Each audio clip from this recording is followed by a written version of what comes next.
Hello, I'm Dr. Sheila Raja, and I'm the director of the UIC College of Dentistry Resilience Center.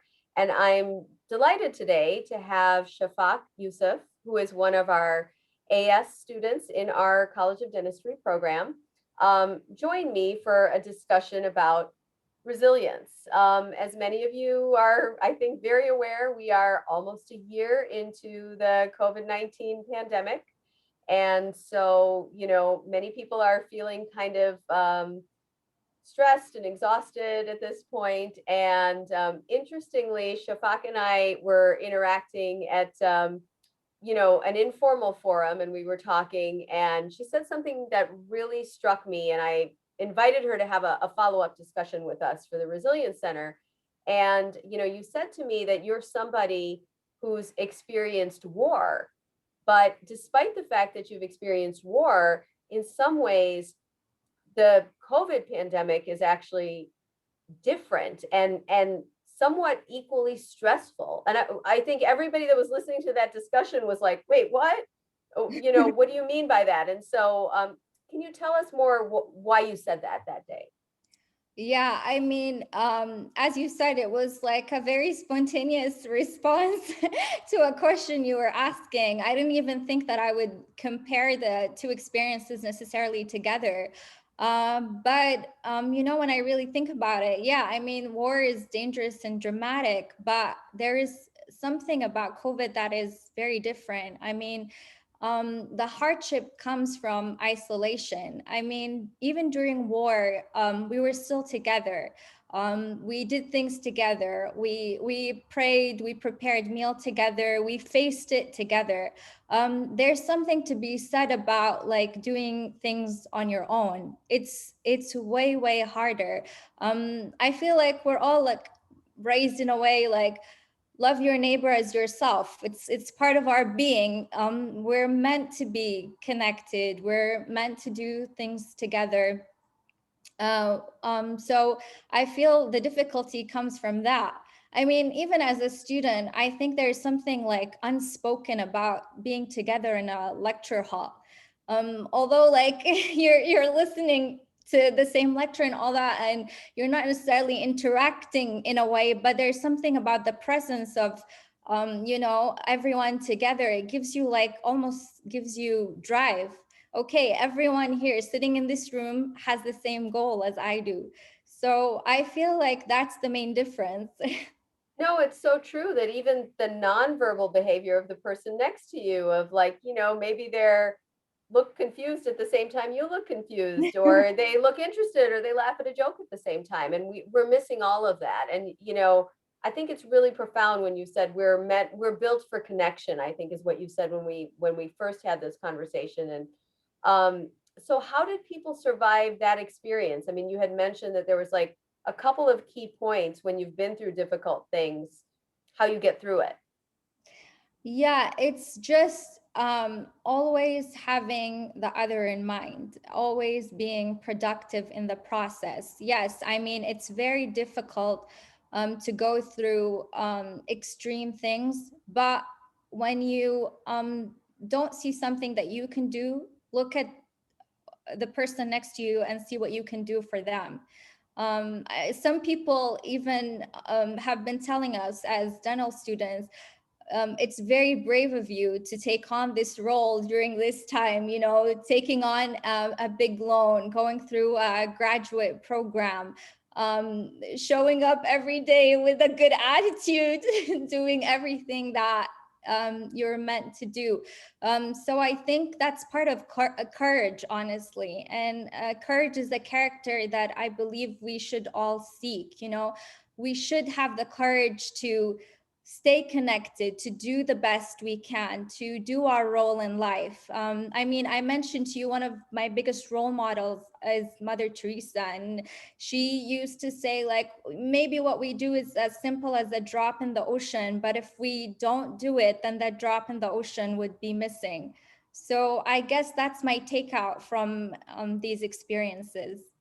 Wow. I mean, there's so much there, right? I mean, you're talking about one, finding ways to connect, but also doing it in a way that meets your purpose. And when you're talking about taking a chance and forwarding your education, there's optimism in that too. And optimism is also like, and not blind optimism, but sort of purposeful optimism is also a resilience skill, and drawing inspiration from people that motivate you, role models, big and small. You know, Mother Teresa, that's a huge one, but then also the small gestures that we see every day around us. I mean, um, so how else do you see dental students, your fellow dental students, kind of demonstrating this kind of resilience at a time where we're tired, right? Yeah, we do our best, to study in like very small groups, keep maintaining all the guidelines. We try to do Zoom meetings together, like between classes, to be prepared for classes, things like that. And everyone has been showing up with a great attitude, almost like some days you feel like the pandemic doesn't even exist, Wow. Yeah. Okay. Yes. That's amazing. I mean, again, it's like we're just and acknowledging that and doing your best. I mean, it's hard on some days. Yeah. And one of the questions I had for you too was, if you had a magic wand, okay, and we could do anything to better support each other as a college community or as healthcare providers, what are some of the things we should be working towards when you think about those two cornerstones you mentioned, which is connection, and then finding that purpose also in your life? What are the things we should be doing?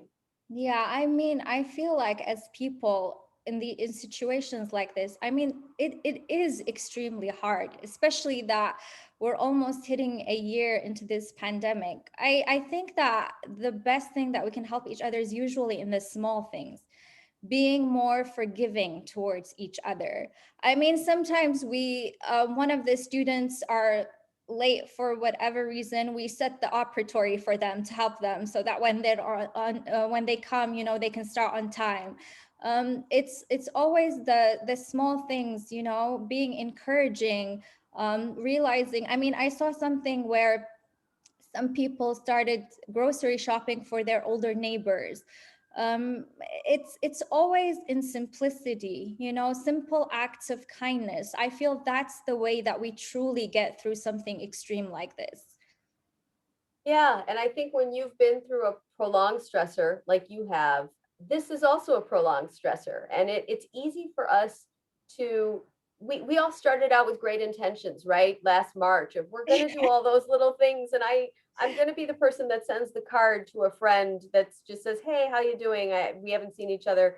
But I have to recommit to doing those things Mhm. too, even those little things, because I think you're right that they still make a difference even a year later. And we have to keep doing them, and also be optimistic that we're going to get to the other side of this. And I think not especially a year later, because now we're even more tired, even more exhausted, so I think like these things are more important right now, to just always maintain the best character that we can.